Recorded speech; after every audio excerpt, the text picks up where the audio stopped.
You are now listening to Sierra Unraveled, hosted by yours truly. I am a single mother who finally released myself from a toxic relationship with the help of God, of course, so I can pursue my wildest dreams. Tune in every week for some crazy stories, real life drama, and motivation to keep going. You got this.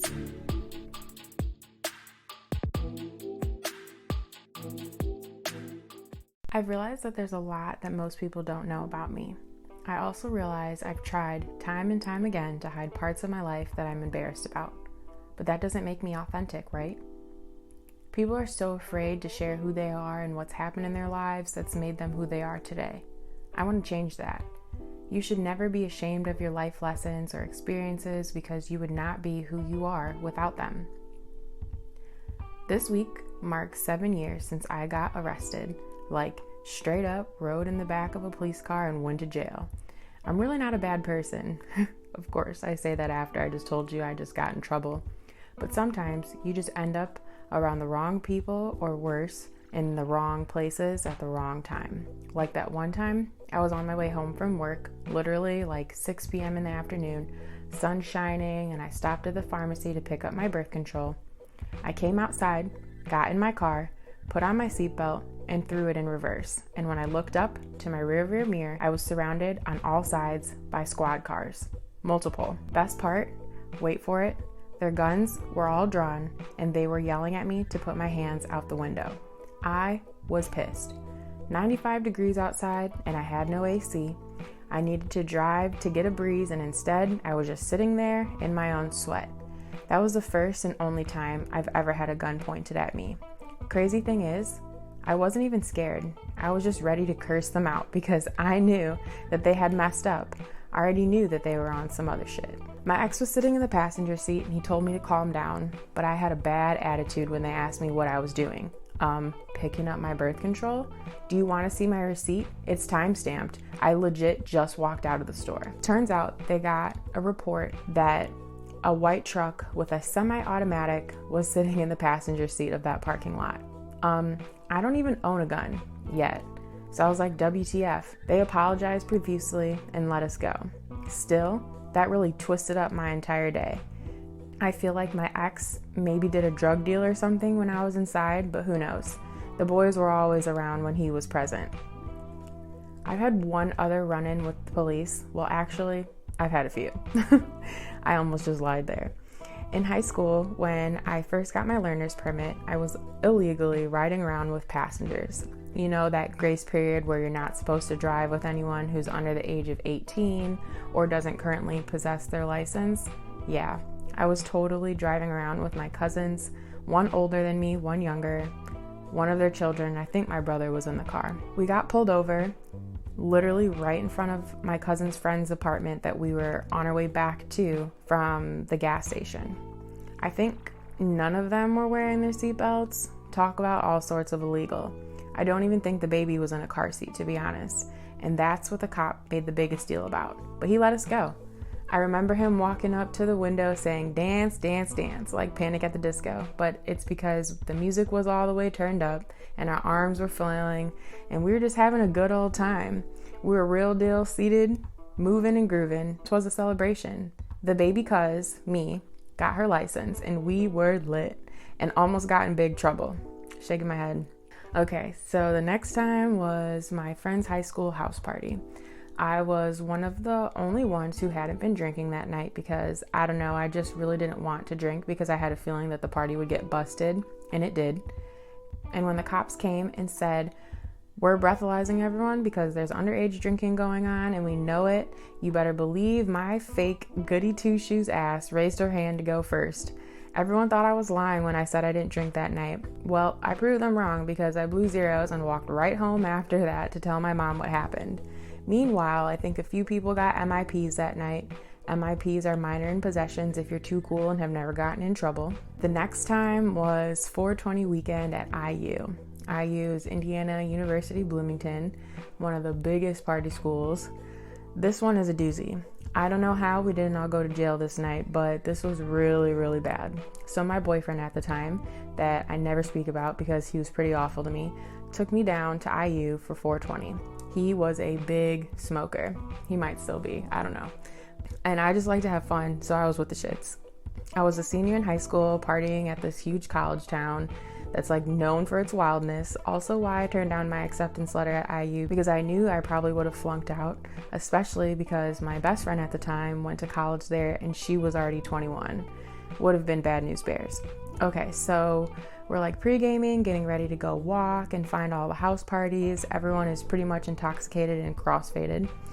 I can't remember who was driving. I can't believe I let them on the road. Well, I think the driver hadn't been drinking, but consumed probably a lot of marijuana that night, like edibles, vaporizers, and plenty of joints, blunts, whatever, whichever you prefer.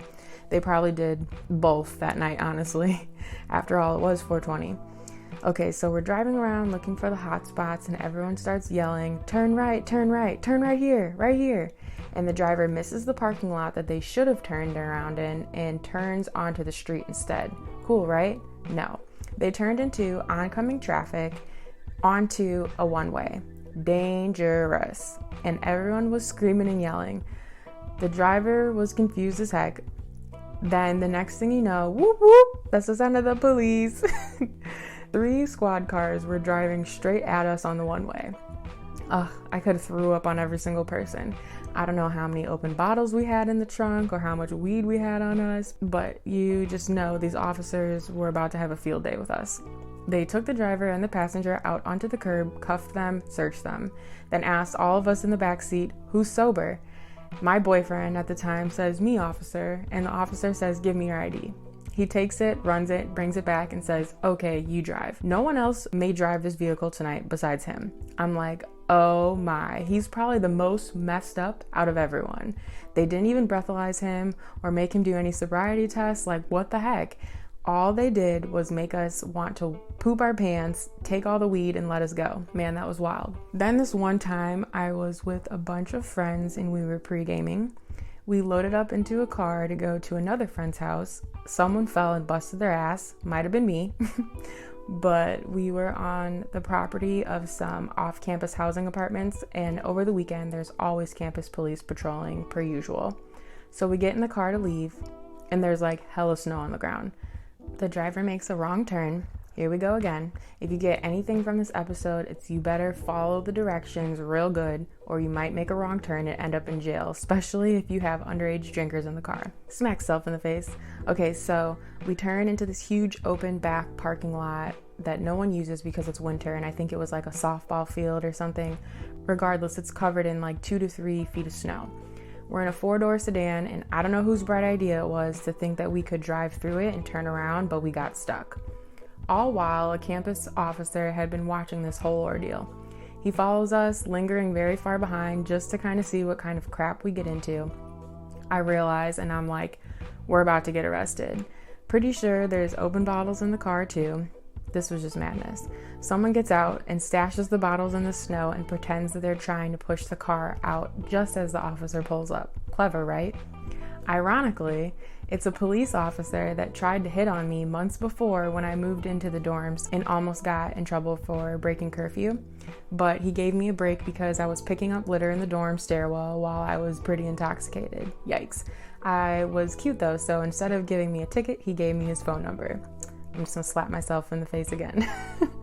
Okay, so the officer asked why would we ever think that we could drive through all that snow with no 4-wheel drive, and we just said we underestimated how deep it was. The officer politely asked the girls to get in the back of the police car while the boys were made to push the rest of the car out, and the officer pulled us. Well, he pulled the car, but you know what I mean. Lordy, that was a night. He also let us go after we were unstuck. I'm telling you, I've been blessed beyond belief. I can't make this shit up. The fact that we laughed all the way to the church that used to give away free pancakes to the drunk kids on the weekends is even more ridiculous. And then one of us had the nerve to ask if we should go back and get the bottles of booze that we stashed in the snow. Hot ass mess, I'm telling you. Okay, and last but not least, the one that ended up on my record, and I finally get to apply to get it expunged this year.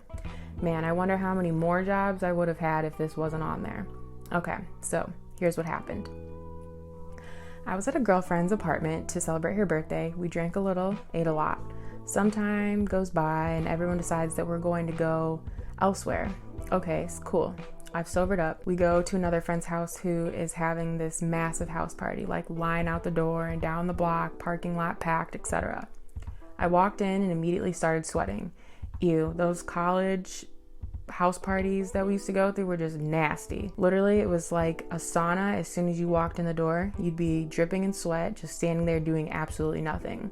There's a slight fog because of all the weed smoke, and don't even get me started on how long it would take just to get to the bathroom. God forbid you had to go. People were packed like sardines, sweaty, slimy, salty, stinky sardines. I was like, yeah, I'm really not feeling this. I can hardly breathe. So my other friend who lives next door says, we're playing cards at my house and have a bunch of food. We can just head back over there. Perfect. That's my kind of vibe anyway. Cards, music, food, and fresh air. Let's go. So I'm just like chilling, eating all the chicken, hanging out when I see lights flashing outside. Oh, I forgot to mention in the house party next door that the floor was about to cave in because there were so many people. Anyway, the police showed up and wanted to bust the party, and my ahead of the game brain thinks, okay, they're going to bust it and all these kids are going to flee and have to leave and the parking lot is going to be jammed. I should just leave now. Then the cops are going to be following people and stopping them, etc. So let's go. I'm ready. Well, as I'm backing out of my parking spot, some drunk kid is sitting on the trunk of the car next to mine, yelling, being obnoxious. The cops at the party couldn't get in because the kids blocked the door, so they were already mad about that and decided to shift their attention to the belligerent guy sitting on the car next to me. So I back out, drive over the curb because there's so many squad cars on the block, and when I go around the corner, I get surrounded. They come to my car and said, "Miss, do you realize what you just did?" No, officer. I was trying to get out of the parking lot before you guys busted that party. Then they asked me if I was at that party. I lied and said no because I guess I was, but not really. I was next door. They asked me if I had been drinking. I was truthful. I said yes, much earlier tonight, but I'm sober now. Do you realize that you just backed into a police car? They asked me. What? No, I didn't. I purposely drove over the curb so I wouldn't hit the car. Trust me, there was plenty of room. Ma'am, you just did a hit and run on a police car. Like, are you serious right now? My girlfriend was in the passenger seat, totally sober. She didn't have a drink at all that night, and she was like, they are tripping. They asked if I would be willing to do a breathalyzer, and I said, yeah, sure, I'm sober-ish. They also said that if I didn't take it now and denied it on the scene, that they would just take me back to the holding center at the police station and make me do it there, and I would get in trouble regardless. I think there's some kind of like mind thing. Let me know if you agree with this, if this is true or not. But I'm like, yo, this is too much. Whatever. They ask if I'll undergo sobriety tests. Okay. In my head, I'm like, they are just pissed because they couldn't bust the party and now they're picking on me, a girl with no record, and there's definitely probably better shit that they could have been handling, but instead I was an easy target. I had 6 squad cars and at least 9 officers watching me do my sobriety tests, teasing me, taunting me, harassing me. I was sobbing and under so much pressure, I definitely failed every single one. I knew that this was wrong. They put me in the back of the car and said, we need you to blow. On the scene, I blew .07 and then .08. If you're a drinker, the legal limit to drive is under .08, right? Wrong. I was underage, so it didn't matter. What they should have done was give me an MIP and make my girlfriend blow and let her drive my car back to the dorms, give us an escort, and make sure that we go inside and to never let this happen again. But they needed to make an example of me. After all, I did a hit and run on a police car, right? So now they want to tow my car. That's another freaking fine I'll just have to endure. So I'm arguing with them, like, just let her take my car back to campus. Literally, the dorms are like 2 blocks away. Luckily, they let her. Thank goodness. Meanwhile, I'm going to the county jail for a hit and run. That still just blows my mind. I would never do that. So they book me. I have to put on smocks, orange shirt, clogs, and they let me stay in my skinny jeans. They said the only reason I had to change was because my clothing was too revealing. I was wearing a tank top with a zip-up jacket, and to the weirdos in jail, I probably looked quote-unquote good. They took my mugshots and my fingerprints. I was bawling the entire time. They kept telling me it's not that big of a deal, but it really was. I was a goody two-shoes. Well, in my head I was, but I'm way too smart to ever get caught up in this kind of crap. But in that instance, I had to learn something. Don't ever drink and drive, period.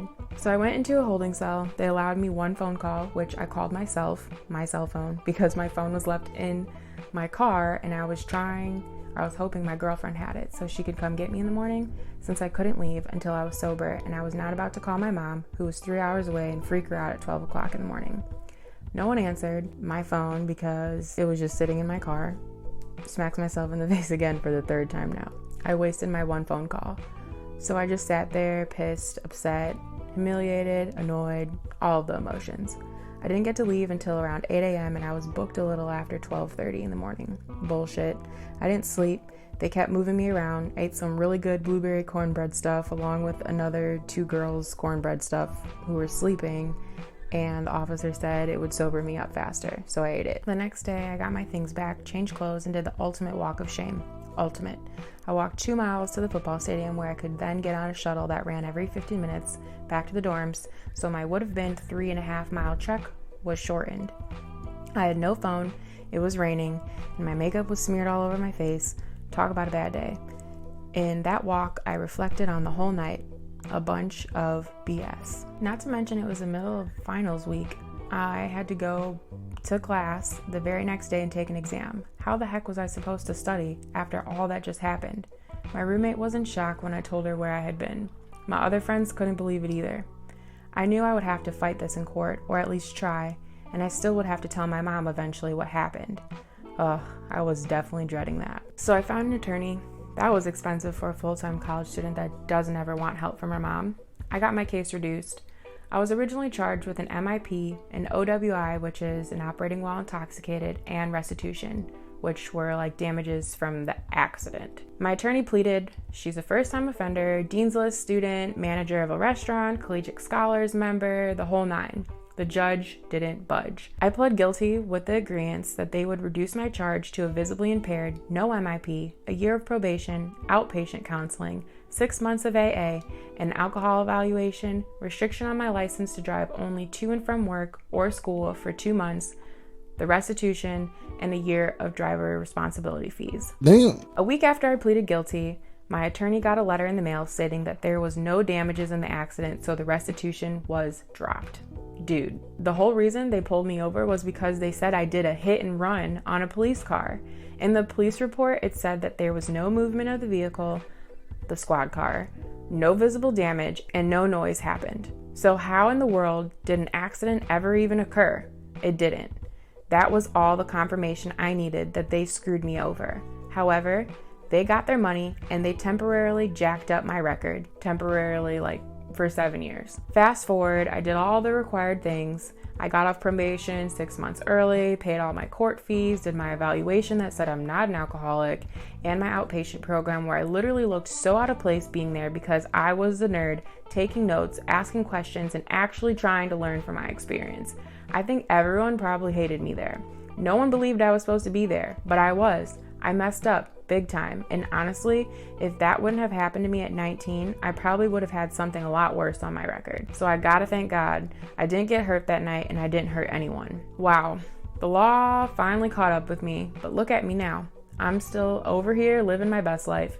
That's really a great story though. I hope you enjoyed, and I really hope I never have to tell it again because it's stupid long. I think that if I ever get in trouble again, it would probably be for like excessive speeding, like a reckless driving. Don't put me in a Lamborghini, Mustang, Porsche, Hellcat, none of that shit. I would have a ball. My little turbo diesel is so great when I don't have the baby in the car. I love to skirt. And the other day I drove my neighbor's manual Jeep and I haven't driven stick in almost 3 years. I still got it. Man, I'd really love to be a stunt driver. Just like that one time they let me ride the dirt bike and I was pissed that they wouldn't let me take it out of first gear because they already knew I was about to make it bark. I try to be more cautious these days. Also why I say the Lord picked your girl who was broken and foolish and careless and reckless. I'm still probably all of that, but I have a child to think about now, and every day I just try to be better than I was yesterday.